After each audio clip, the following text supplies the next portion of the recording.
Hello everyone, welcome to my channel. Please subscribe and stay tuned by clicking the bell icon.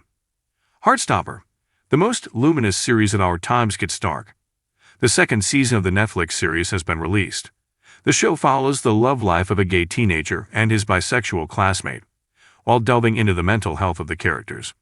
While other TV series reflect adolescence as a period of life racked by drama and constant emotional torment, Heartstopper chooses light and color.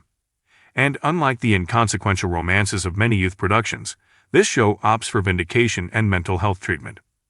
The Netflix series might seem like just another high school story, but it has made an effort to be different. It's a celebration of diversity, doing more than simply telling the story of the romantic relationship between a gay boy and his bisexual classmate, who are discovering their sexual orientations. In the circle of friends, there's a lesbian couple, a trans girl and a cisgender boy, who are engaged in a romantic tug-of-war. Things aren't easy for any of them. Added to the dramas of adolescence is the complexity of a world that doesn't always welcome them. But Heartstopper chooses to have its characters inhabit a world of color and optimism, while not hiding the fact that they coexist with the darkness. The second season, recently released on Netflix, puts an emphasis on the latter. The on-screen love story of Charlie and Nick is the adaptation of a comic written and drawn by 28-year-old Alice Oseman, who hails from the town of Chatham in the United Kingdom. Dark stories about queer characters that explore trauma, which are more mature and adult in tone, are really important. I enjoy watching them, but at the same time, we do need joyful stories as well, and we need stories that are accessible for younger viewers. I think, at the end of the day, we just need a variety of different kinds of queer TV shows, Oseman tells ELPIS. In an interview via video call on August 2, the British creator, who is also a scriptwriter for the series, explains the complexities of putting together the second season of a show that, in its first installment, became a cult phenomenon. Writing the second part of anything, a sequel, a new music album, whatever, is more difficult. There's a lot of pressure from the fans. The most difficult thing has been creating plot lines that aren't in the comics, because I try to stick very closely to the core story of the books. It's quite difficult, but I've tried my very best to create something that I think most people are going to really enjoy. Heartstopper goes beyond the central love story and the relationships that arise around it. This becomes clearer in a second season, which sees the cast travel to Paris and Nick begin to come out of the closet. The show delves into the mental health problems of the characters, as well as their insecurities and doubts. For example, Nick is increasingly concerned about his eating disorder, while haunted by how his boyfriend bullied him in the past. Mental health was one of the core issues that Alice Oseman wanted to address in her stories, while celebrating the joy of different kinds of love. This is a story about mental health, something that becomes particularly apparent in Season 2. There were already hints in the first season, but now we face it directly.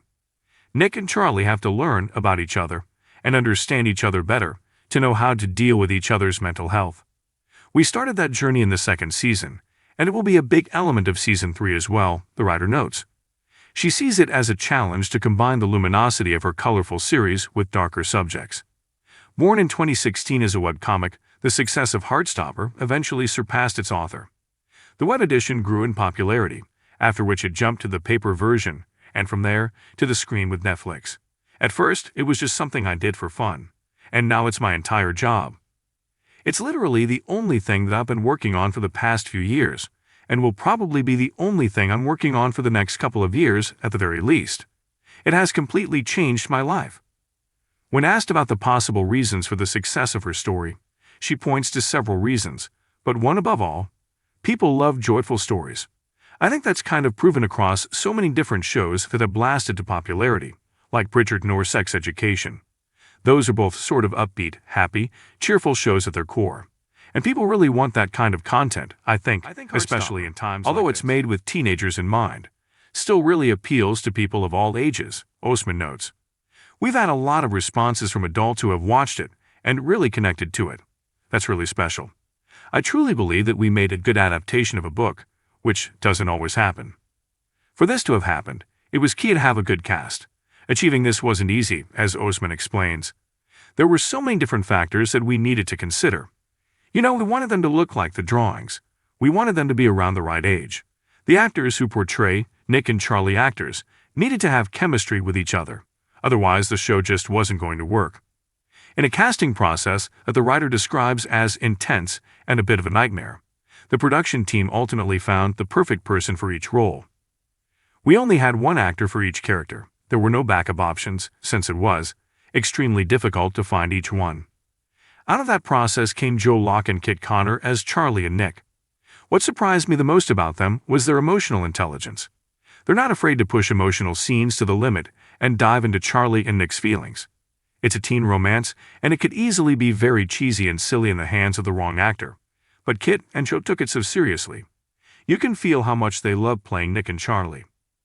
Now that Heartstopper is a global phenomenon, the attention that Ostman's comic receives has multiplied. There's a fan-driven obsession around her creations, which has led Ostman to distance herself from the reactions on the internet. Most of the fans of Heartstopper are really nice, and they just want to chat about the story. But in any fandom, there are always going to be some unpleasant characters. You just have to kind of learn how to take a step back from that, which was quite hard for me, because I had a really close connection with the fan base. When Heartstopper was quite small, I was able to talk to readers a lot of the time, reply to comments. I would read all of them. And now, that's really just impossible. It would also be very bad for my mental health if I did that. Ostman speaks calmly and with a constant smile, an attitude that suits her creation well. She already knows how Heartstopper will end. The television version has been renewed for a third season, while the 5th volume of the comic book will be published in December. I've thought about the ending, yes. I know how Nick and Charlie's story will end. But as for the other characters, I haven't quite figured out what's going to happen to them. We'll see. If you liked the video, don't forget to like, comment, and share.